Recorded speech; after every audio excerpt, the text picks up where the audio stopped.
In a quiet town nestled at the edge of a dense forest, there lived a young girl named Anaya. Her eyes always seemed to search for something, beyond the clouds, behind the hills, in the silence between moments. She was thoughtful, intelligent, and deeply curious. But her heart was always restless. From a young age, Anaya was told to achieve, to do more, to become someone. So she did.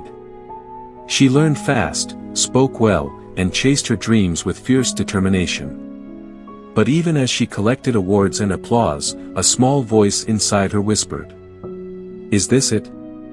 Her room was full of journals, vision boards, and to-do lists. She meditated because she had read that it helped. She traveled because people said that's how you find yourself. But every time she returned, the quiet sadness in her chest came back like a shadow. One day, after a sleepless night, Anaya walked into the forest near her home. She hadn't been there in years. The forest, unlike her world, didn't hurry. The trees stretched in stillness. The wind danced without reason. The river moved at its own pace. She followed the stream deep into the woods, away from the noise of her mind. Suddenly, she saw it. A small, trembling cocoon, hanging delicately from a branch, struggling. A butterfly was trying to emerge. Anaya knelt beside the branch, her breath held tight. The butterfly's wings were crumpled, wet, and weak. It twisted, pushed, and paused, again and again. Minutes passed. Then more. She felt her heart ache for the little creature. It's suffering, she thought. Why doesn't it just get help?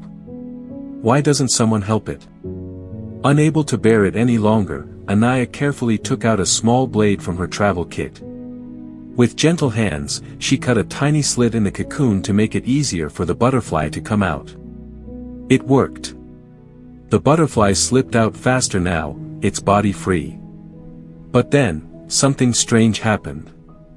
The butterfly did not fly.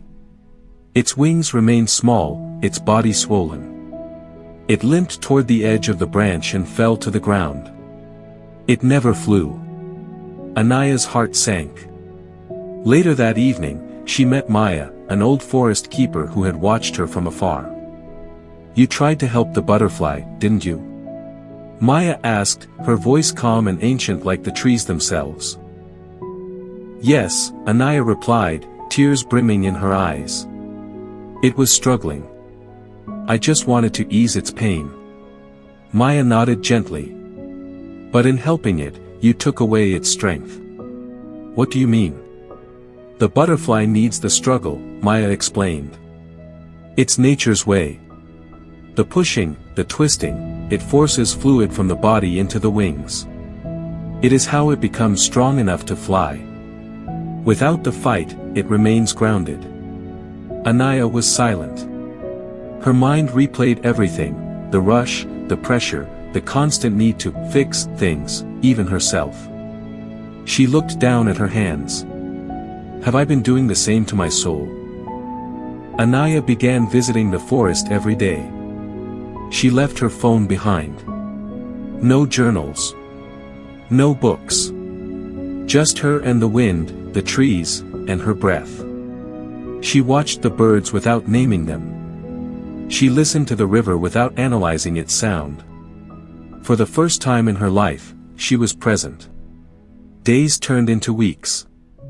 One morning, while sitting beneath a willow tree, Anaya whispered to the wind, "I don't know who I am anymore." The wind didn't answer in words. But a butterfly landed on her shoulder. It didn't need to say anything. It just rested there, still and beautiful, fully itself. Tears ran down Anaya's cheeks. Not from sadness, but from release. She finally understood. She didn't need to be more. She didn't need to be perfect. She didn't need to chase peace. She only needed to stop fighting the moment she was in. Like the butterfly, she needed to go through her cocoon, not escape it.